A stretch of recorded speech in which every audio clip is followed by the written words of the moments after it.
नमस्कार मित्रों, संपूर्ण स्वास्थ्य के इस एपिसोड में आपका स्वागत है।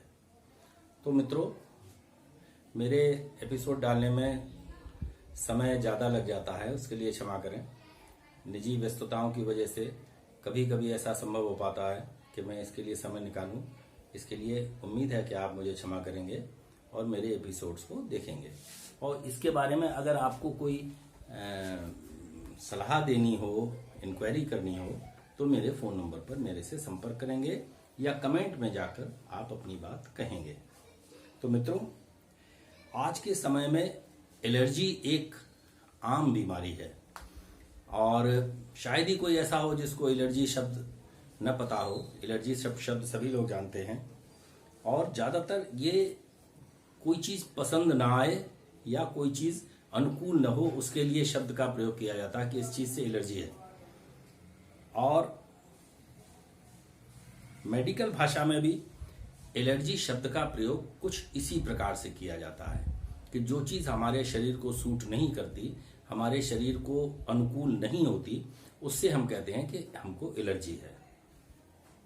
कुछ लोगों का शरीर किन्हीं विशेष चीज़ों के संपर्क में आने से कुछ उग्र रिएक्शन या प्रतिक्रिया व्यक्त करता है।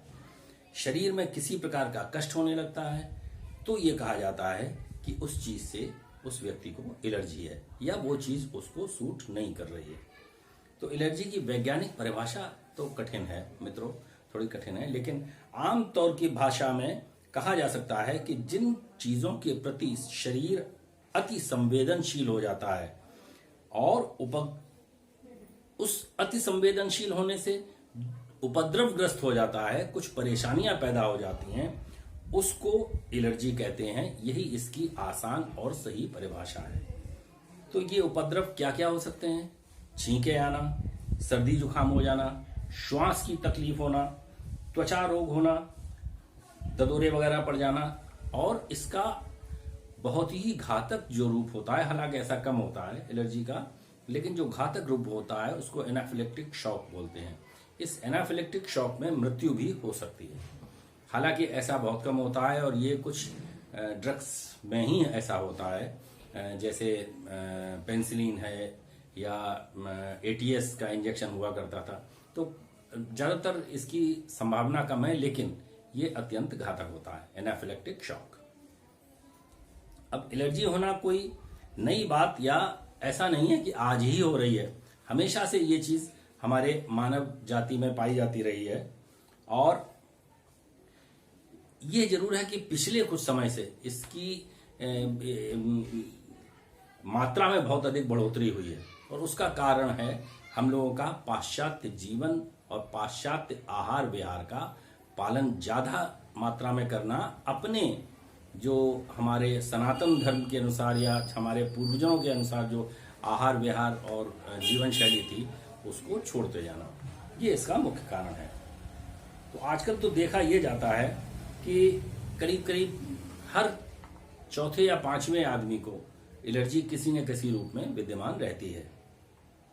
तो एलर्जी का अनुभव किसी भी व्यक्ति को कभी भी और किसी भी वस्तु, स्थिति या व्यक्ति से हो सकता है, लेकिन ये अनुभव कैसे होता है, क्यों होता है, इसका सही वैज्ञानिक कारण अभी तक पता नहीं चल पाया कि एलर्जी आखिरकार कुछ लोगों को होती है किसी विशेष चीज से, कुछ लोगों को नहीं होती। तो ऐसा क्यों है, ऐसा अभी तक पता नहीं हो पाया है। हाँ, ये पता चला है कि ये एलर्जी कभी कभी वंशानुगत भी होती है, अर्थात हेरिडिटरी भी होती है। जैसे माता पिता को अगर है तो कभी कभी चांसेस होते हैं कि बच्चों को भी ये प्रॉब्लम देखने में आए।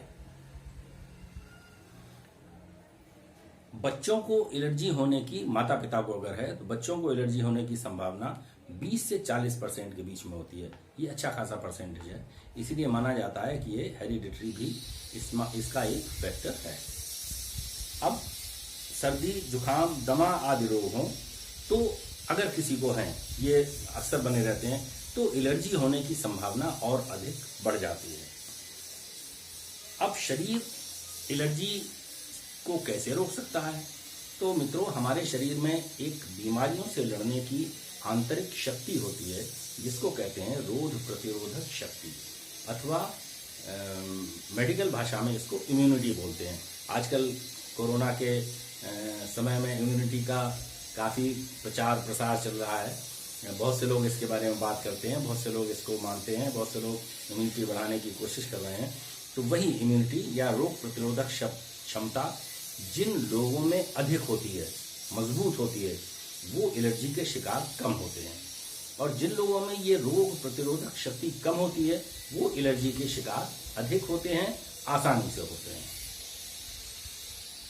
तो अब एलर्जी के कुछ कारणों के बारे में आपसे चर्चा कर रहे हैं कि एलर्जी जो होती है वो दूषित पर्यावरण, खाने पीने की चीजों में मिलावट, रासायनिक खाद, कीटनाशकों का अत्यधिक प्रयोग और फास्ट फूड और डिब्बा बंद खाना, बोतल बंद पेय आदि के इस्तेमाल से अधिक होती है। क्यों? ये चीजें सारी हमारी इम्यूनिटी को कम करती हैं। अब एलर्जी के कुछ लक्षणों के बारे में आपको बात करते हैं कि जब एलर्जी होती है तो साधारणतया क्या लक्षण होते हैं। तो बार बार छींके आना, आंख और नाक से पानी गिरना, नाक, कान, गले में खुजली होना, बार बार नाक बंद हो जाना, ये लक्षण होते हैं। किसी विशेष मौसम या वातावरण में जुकाम हो जाना या लगातार बने रहना, साफ सफाई करते समय जैसे अनाज फटकने या झाड़ू लगाने या सोफा वोफा साफ कर रहे हैं, इसके बाद छींके आना या नाक बंद हो जाना या आंखें लाल हो जाना, किसी विशेष मौसम या वातावरण में या मौसम की चेंज होने पर बहुत खांसी होना, सांस लेने में तकलीफ होना, कोई विशेष खाद्य पदार्थ जैसे कोई फल हो या कोई सब्जी हो तो उसको खाने से हमें तकलीफ होना, जुकाम हो जाना, शरीर पर चकत्ते पड़ जाना, ददोड़े पड़ जाना या खांसी हो जाना या गला खराब हो जाना, किसी एलोपैथिक दवाई के सेवन के बाद ये त्वचा पर काले चकत्ते पड़ जाना या ददोड़े पड़ जाना, ये सारी चीजें एलर्जी के लक्षण होते हैं। अब एलर्जी से संबंधित सामान्य रोग क्या होते हैं वो आपको बताते हैं। तो एलर्जिक रिनाइटिस, जिसको बार बार जुकाम होना कहते हैं, दमा या अस्थमा, ये भी एलर्जिक होता है। त्वचा पर ददोड़े पड़ जाना, जिसको अर्टिकेरिया बोलते हैं, जिसको पित्ती भी बोलते हैं, पित्ती उछलाना। आंखें लाल हो जाना, एलर्जिक कंजंक्टिवाइटिस बोलते हैं इसको। त्वचा रोग, कुछ डर्मेटाइटिस भी होती हैं जो कि एलर्जिक होती हैं।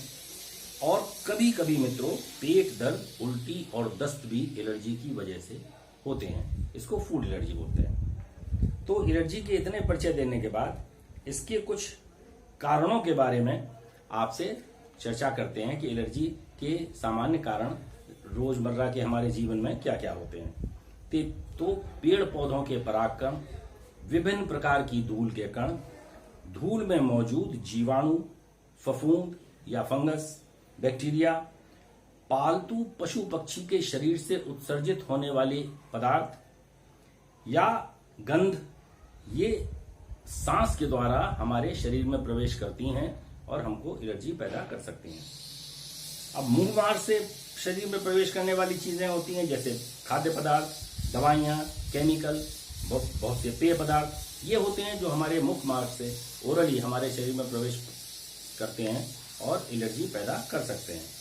अब दवाइयों, इंजेक्शन दवाइयों के होते हैं, कुछ टेबलेट्स होती हैं, या इंसेक्ट बाइट, जो जहरीले कीड़े होते हैं, बर्रैया है, बिच्छू है, इनके काटने से भी हमारे शरीर में जो उग्र प्रतिक्रिया होती है वो भी एलर्जी के अंतर्गत ही आती है।